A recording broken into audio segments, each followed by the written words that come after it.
کافر کافر بن کر دنیا میں رہے، اس کو رہنے کی اجازت ہے۔ اس سے بڑا تو کائنات میں بات کوئی نہیں۔ میرے آقا نے فرمایا من قتل معاہدا من غیر کنات حرم اللہ علیہ الجنہ۔ یہ اقوام متحدہ قیامت تک اس گرد راہ کو بھی اس فرمان کو نہیں پہنچ سکتی۔ آج ہمیں لوگ بڑی باتیں کرتے ہیں۔ میرے آقا نے فرمایا جو کسی مسلمان ملک میں کافر پناہ لے کر رہ رہا ہو اور بغیر وجہ کے کسی مسلمان نے اس کو قتل کر دیا تو اللہ اس پر جنت حرام کر دے۔ اس سے بڑا کوئی حقوق ہے ان کے؟ لیکن من غیر کنات بلا وجہ کافر ہونے کی وجہ، گستاخ رسول کا مسئلہ اور ہے۔ میں نے جرمن ٹی وی والے آئے انٹرویو لینے، تو میں نے ان کو کہا کہ خدا کے لیے ہمارے سر سے نیچے اترو۔ کہنے لگا کیا مطلب؟ میں نے جب ان کو بتایا نا فتح مکہ والے دن میرے آقا جب فاتحانہ انداز سے تشریف لا رہے تھے، ایک کتی کے بچے پڑے تھے، کتی تازہ بچے دیے، جب حضور گزرے دیکھا یہ بچے، تو صحابی کو کہا کہ آپ یہاں کھڑے ہو جائیں، اس کا کوئی بچہ لشکر کے پاؤں کے نیچے نہ آئے۔ ایک طرف جب میں انہوں نے یہ بات سنائی، دوسری طرف میں نے کہا سنو ناموس رسالت کا مسئلہ ہے کیا؟ میں نے کہا ابن خطل جس کے بارے میں حضور نے فرمایا جہاں ملے اس کو قتل کر دو، وہ نیچے سے کعبے کے خلاف بڑا مضبوطی سے آج بھی باندھا جاتا ہے، رسیوں سے، رسوں سے، بلکہ وہ نیچے سے چڑھتا آدھے جا کر اس نے لٹک گیا۔ صحابہ نے کہا جی وہ تو کعبے وہ متعلق باستار الکعبۃ، وہ تو کعبے کے غلاف سے لپٹا ہوا ہے، ایک طرف کعبے کی دیوار ہے، دوسری طرف کعبے کا غلاف ہے، اب فرمائیں کیا کرنا ہے؟ تو میرے آقا نے فرمایا اقتلوا، اس کو وہی قتل کر دیا۔ میں نے ان کو کہا، میں نے کہا بتاؤ کتی کے بچے تو بچ گئے، انسان کعبے کے ساتھ لپٹا ہوا کیوں نہ بچا؟ میں نے کہا اس مسئلے کو سمجھو۔ وہ حیران ہو کر مجھ سے پوچھنے لگا کہ واقعی ایسے بات ہے؟ میں نے کہا واقعی۔ کہنے لگا ہمیں تو کچھ اور ہی بتایا جاتا۔ مجھے کہنے لگا جو اسلامی سکالر ہے آپ کا ان سے رابطہ نہیں ہے؟ میں نے کہا میرا تو نہیں ہے، آپ کا ہے نا؟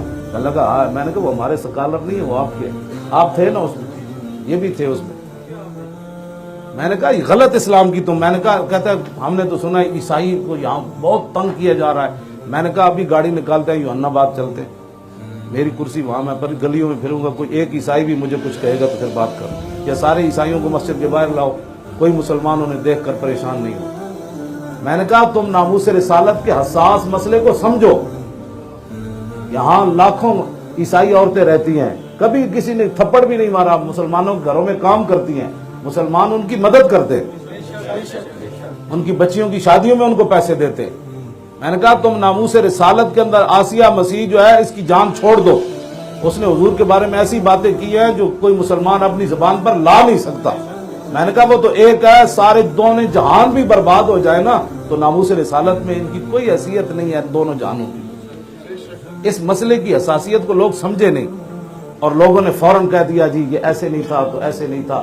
وہ میں ذمی سے بات آگے چلائی، وہ ذمی کافر جو تھا مسلمانوں کے ملک میں عیسائی رہے لاکھ بار رہے، ہندو رہے لاکھ بار رہے، ہمیں تو کوئی غرض نہیں اس سے، یہودی رہے بدھ مت رہے، لیکن حضور کے بارے میں بات کر کے کوئی زندہ نہیں رہ سکتا۔ یہ مسئلہ ہے اور یہ میرا مسئلہ نہیں ہے، تو یہ مسئلہ ہے، اس کو سمجھنا یہ ضرورت ہے۔ ہمیں کوئی گالی دے لاکھ بار دے، ہمارے باپ کو کوئی گالی دے لاکھ بار دے، لیکن حضور کے بارے میں تو سانس لینے کا بھی مسئلہ ہے۔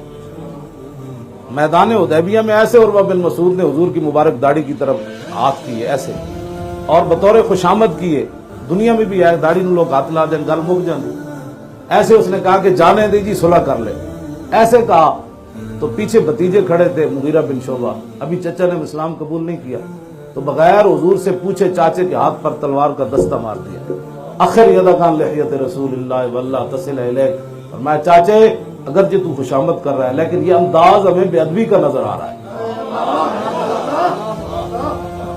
اگر دوبارہ ایسے ہاتھ کیا تو میں کاٹ کے رکھ دوں گا، پیچھے کرا۔ صحابہ تو ایسے بھی برداشت نہیں کر سکتے۔